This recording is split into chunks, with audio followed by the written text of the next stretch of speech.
Hello viewers, welcome to my channel Science to Technology. In today's show, Camera Tuesday, we're going to talk about alternative camera brands. So let's dive right into it.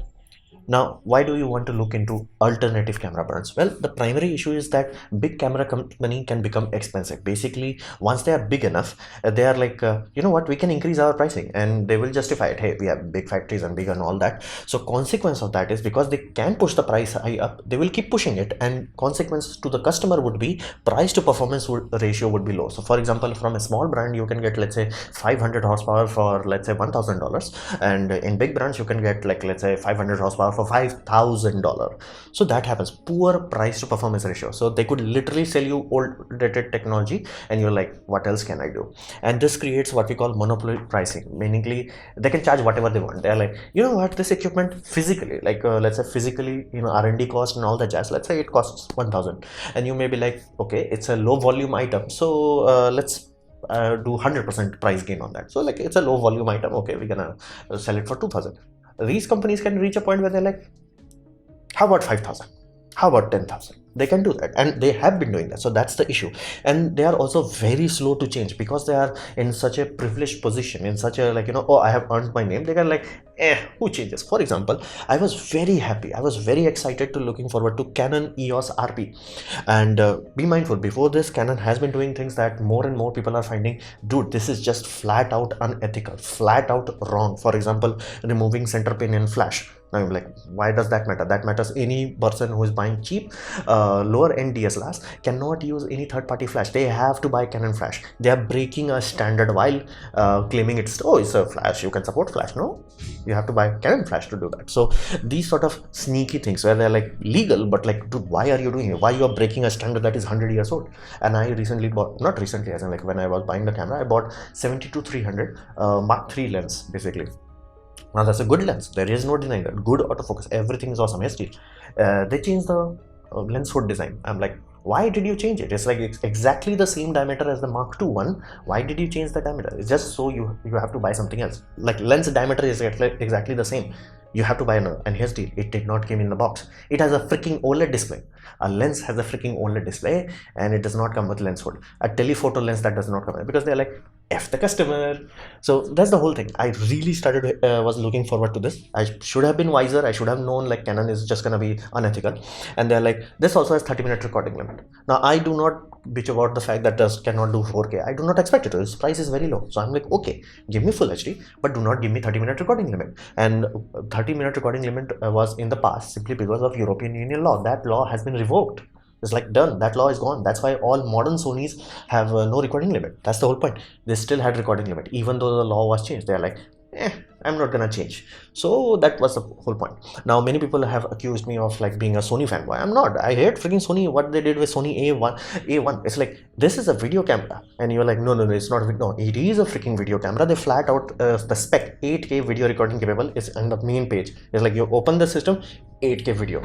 It's a video camera. They did not did the flip out screen. It was like, who cares? They know for a fact that flip out screen is a far more desirable than basically this nonsense, and they're like, we won't do that. It's like, what else can you do? So that gives them that issue where they're like, you know what, we're not gonna change, we just deal with it. So that's the whole problem with this.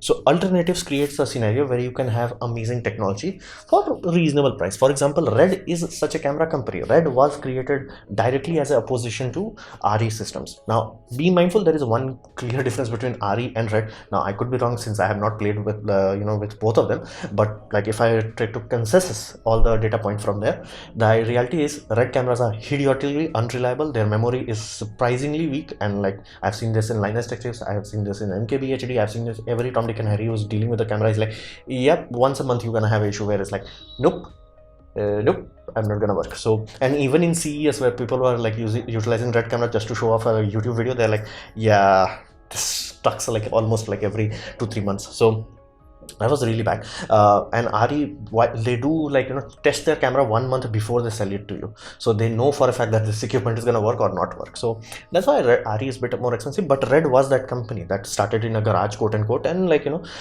became big. But at this point in time, they are making the same things which they used to. It's like the very thing they used to hate about the RE, they are doing the same thing.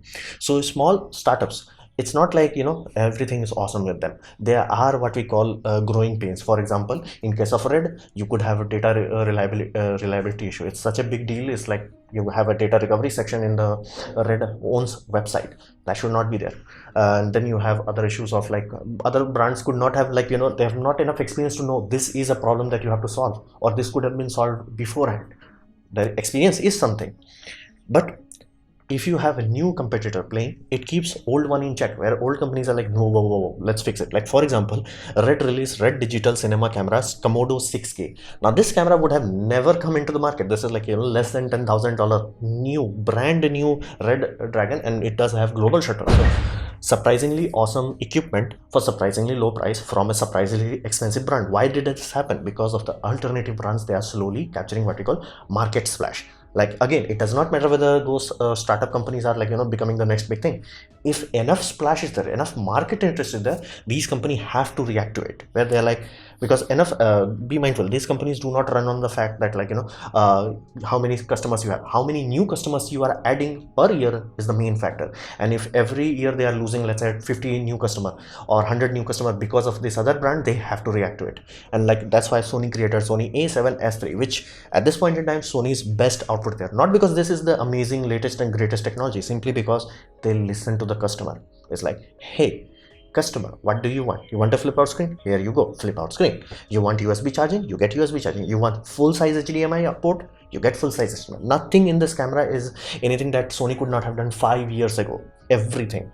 But they're like, but again, enough competition. They're like, whoa, whoa, whoa, whoa, whoa, whoa. Other cameras, mirrorless, are catching up. So let's have to do some work.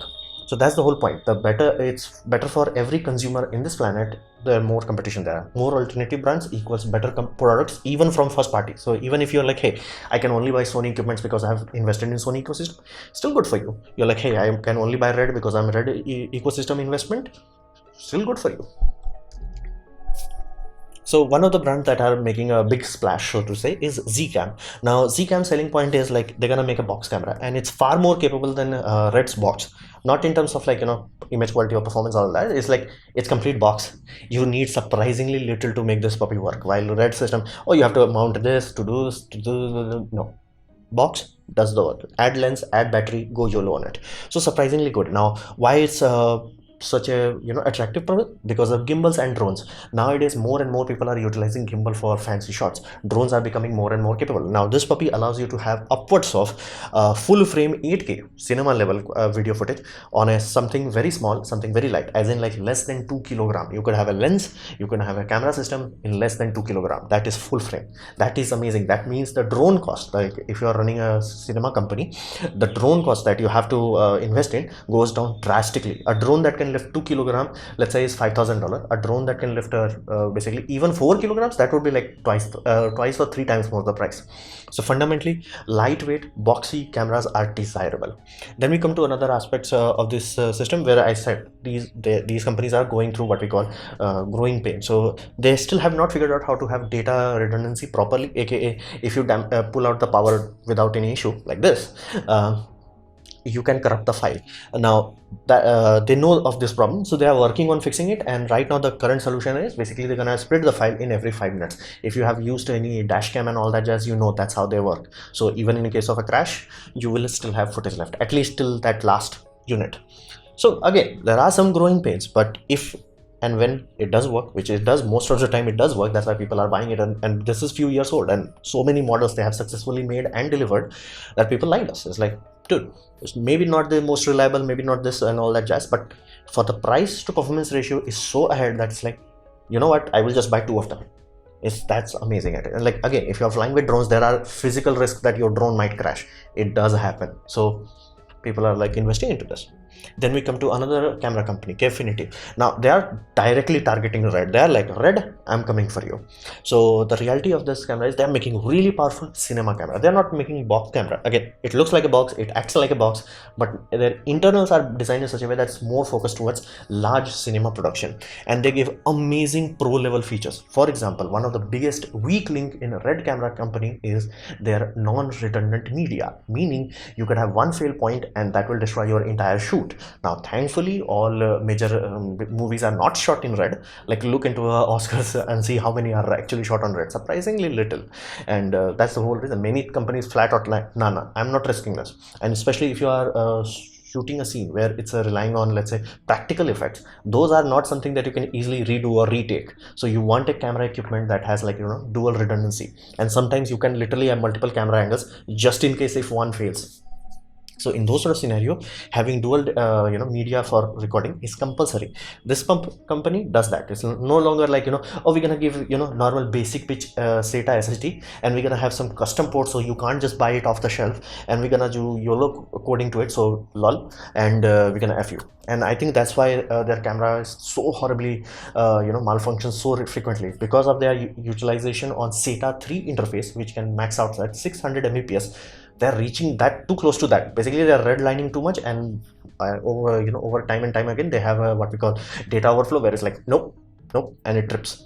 So this company, they had to create a new format. So they are not Sony, so where they can create their own format. So what they did is like, hey, computer industry has something known as NVMe, which is amazing, latest technology, and it can go ludicrously fast, as in 3 gigabytes speed kind of fast, like ludicrously fast.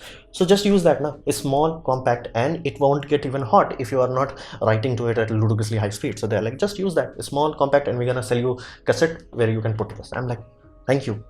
Awesome, amazing. So that's the whole point, the great price to performance ratio. And they offer in every basically lens mount option. So you can have Sony lens mount option, you can have Canon lens mount option, you can have every lens mount option, and you can have multiple sensor option also. So if your lens ecosystem is made for, let's say, smaller sensor, you can do that. Full frame, you can do that. Micro four third, you can still do that. So kind of amazing. They are like they're listening to customer, and they are really improving. I love the fact that they are using NVMe. And you might be like, NVMe is not reliable.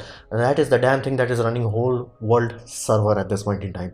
So yeah, that's reliable. And again, even if it's not reliable, you have 2 of them, which you can be damn sure much more reliable than red single SATA. So I like this option. And you have to understand this, even if this company does not become the next big thing, they do have the potential to make other companies take notice, where they're like, whoa, if we piss off our customer continuously for long enough, they might just leave us, which did happen with Canon.